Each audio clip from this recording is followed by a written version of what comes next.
یہ ریکارڈنگ سنو کہانی میری زبانی کے سلسلہ خط کہانیاں کے لیے کی جا رہی ہے۔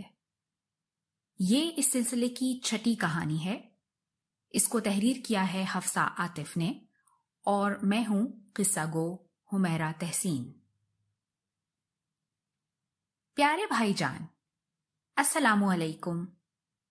میں امید کرتی ہوں کہ آپ خیریت سے ہوں گے اور آپ کے امتحانات کی تیاری بھی اچھی چل رہی ہوگی۔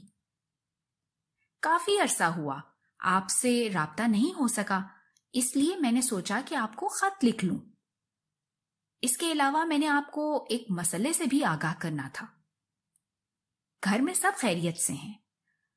پچھلے دنوں مجھے ہلکا سا بخار ہو گیا تھا۔ آپ یہ بتائیں اسلام آباد کا موسم کیسا ہے؟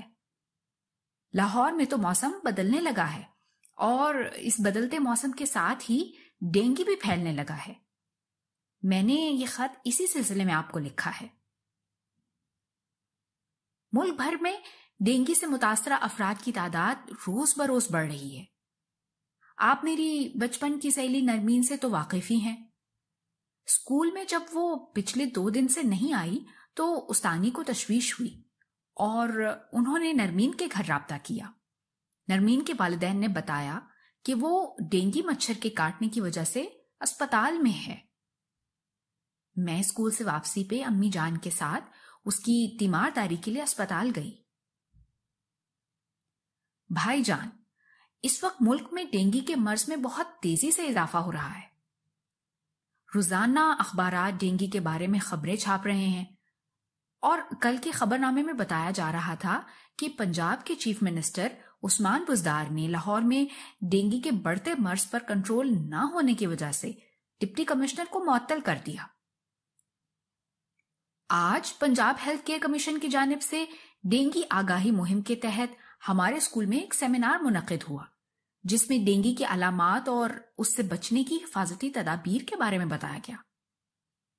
ملٹی میڈیا پر ڈینگی مچھر کی تصاویر بھی دکھائی گئی۔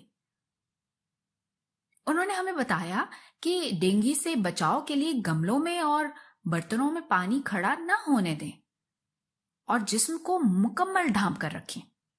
اس کے علاوہ ڈینگی سے بچاؤ کے لیے اسپرے کا استعمال کریں۔ انہوں نے یہ بھی بتایا کہ اگر سر درد، ہلکا سا بخار اور جسم میں درد ہو تو اپنے قریبی معالج سے رجوع کریں تاکہ ڈینگی کے مرض سے بچا جا سکے۔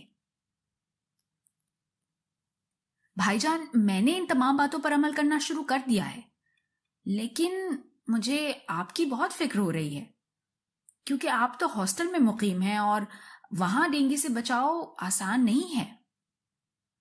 اس لیے میں نے خط لکھا تاکہ آپ کو تمام مسئلے سے آگاہ کر سکوں۔ آج سیمینار میں بتایا گیا ہے کہ سردی کا زور بڑھتے ہی لاروا مر جائے گا، لہٰذا کچھ دن آپ احتیاط کریں۔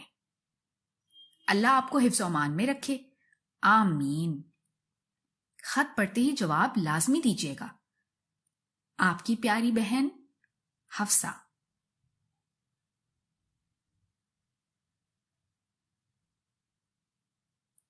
یہ سلسلہ خط کہانیاں کی کہانی ہے اور اس کی مصنفہ ہیں حفصہ عاطف۔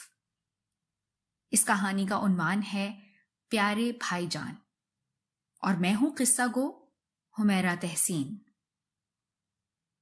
مزید کہانیاں سننے یا مفت ڈاؤن لوڈ کرنے کے لیے ہمارا فیس بک پیج، انسٹاگرام اور یوٹیوب چینل کا لنک سنو کہانی میری زبانی لائک، سبسکرائب اور شیئر کرنا نہ بھولیے گا۔